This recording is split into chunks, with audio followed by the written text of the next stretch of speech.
जय श्री कृष्ण। भगवत गीता अध्याय 1 श्लोक 19 की रहस्यमय एवं प्रेरणादायक कथा। संजय कहते हैं, पांडवों के दिव्य शंखों की वो भयंकर एवं पवित्र ध्वनि आकाश और पृथ्वी में गूंज उठी तथा उस संगनाद ने धृतराष्ट्र के पुत्रों कौरवों के हृदय को भय एवं चिंता से मुक्त कर दिया। रहस्यमय कथा। कुरुक्षेत्र की युद्ध भूमि में अब तक अनेक शंख बज चुके थे। कौरव सेना ने भी अपने शंखों एवं नगाड़ों से आकाश को गुजा दिया था। उन्हें अपनी विशाल सेना, महारथियों एवं पार शक्ति पर बहुत गर्व था। लेकिन जब भगवान श्री कृष्ण, अर्जुन, भीम, युधिष्ठिर, नकुल, सहदेव, अभिमन्यु और अन्य पांडव वीरों ने एक साथ अपने दिव्य शंख बजाए, तब एक अद्भुत घटना घटी। उन शंखों की ध्वनि केवल कानों तक नहीं पहुंची, वह सीधे हृदय तक पहुंची।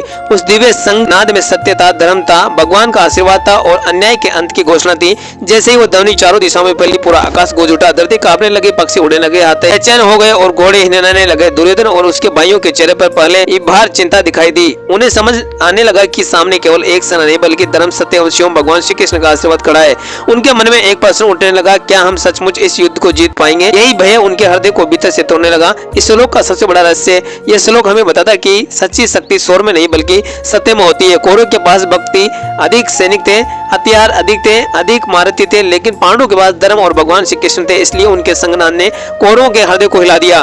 जब मनुष्य सत्य के विरुद्ध खड़ा होता है तो उसका सबसे बड़ा शत्रु बाहर नहीं, उसका अपना भय बन जाता है। प्रेरणादायक उदाहरण, एक विद्यार्थी पूरे वर्ष पढ़ाई नहीं करता था। परीक्षा के दिन वह बहुत घबराया हुआ था। दूसरी ओर एक छात्र ने पूरे वर्ष ईमानदारी से मेहनत की। परीक्षा शुरू होते ही वो शांत आत्मविश्वास से भरा था। एक जिसने मेहनत और सत्य का साथ दिया हो उसे डर नहीं सता था। प्रेरणादायक उदाहरण, एक व्यापारी ग्राहकों को धोखा देकर धन कमाता था, दूसरा व्यापारी ईमानदारी से व्यापार करता था। जब सरकारी जांच हुई तो व्यापारी डर से कांपने लगा, जबकि ईमानदारी व्यापारी निडर रहा। सीख, गलत कर्म करने वाले व्यक्ति हमेशा भीतर से भयभीत रहता है। प्रेरणादायक उदाहरण 3, एक गाँव में दो युवक थे। पहला हमेशा झूठ बोलता था, दूसरा हमेशा सच बोलता था। एक गाँव में एक बड़ी पंचायत बैठी। झूठ बोलने वाला युवक डर के कारण कुछ भी नहीं बोल पाया, जबकि सच्चा युवक पूरे आत्मविश्वास के साथ अपनी बात रख सकता। गाँव के बुजुर्ग बोले, सत्य बोलने वाले को अपनी याददाश्त नहीं, केवल अपना चरित्र संभालना पड़ता है। सत्य मनुष्य को निडर बनाता है, जबकि असत्य उसे भीतर ही भीतर कमजोर बना देता है। आज के जीवन की सबसे बड़ी सीख, यदि आप विद्यार्थी है, यदि आप नौकरी करते हैं, यदि आप व्यापार करते हैं, तो याद रखिए सत्य का साथ कभी नहीं छोड़ना है। अपने कर्म ईमानदारी से कीजिए,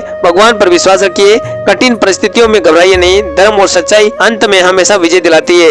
आज का संकल्प, मैं हमेशा सत्य और धर्म का पालन करूंगा, मैं किसी के साथ अन्याय नहीं करूंगा, मैं कठिन समय में भी ईमानदारी नहीं छोड़ूंगा, मैं भगवान श्री कृष्ण पर अटूट विश्वास रखूंगा, मैं अपने कर्मों से समाज में अच्छी पहचान बनाऊंगा। इस श्लोक का अंतिम रहस्य, पांडवों के शंखों की ध्वनि केवल युद्ध का संकेत नहीं थी, बल्कि ये घोषणा थी कि जब सत्य, धर्म और भगवान का साथ होता है, तब अधर्म का सबसे बड़ा किला भी भीतर से टूटने लगता है। कौरव के हृदय भय से इसलिए कांप उठे क्योंकि उन्हें अपनी शक्ति नहीं, अपने अधर्म का परिणाम दिखाई देने लगा। यही भगवत गीता 1 श्लोक 19 का अमर एवं जीवन बदलने वाला संदेश है। जय श्री कृष्ण, राधे राधे, हरि बोल। यदि आपको कथा पसंद आई हो तो वीडियो को लाइक करें, शेयर करें, अपने परिवार और मित्रों के साथ शेयर करें। कमेंट में जय श्री कृष्ण अवश्य लिखें।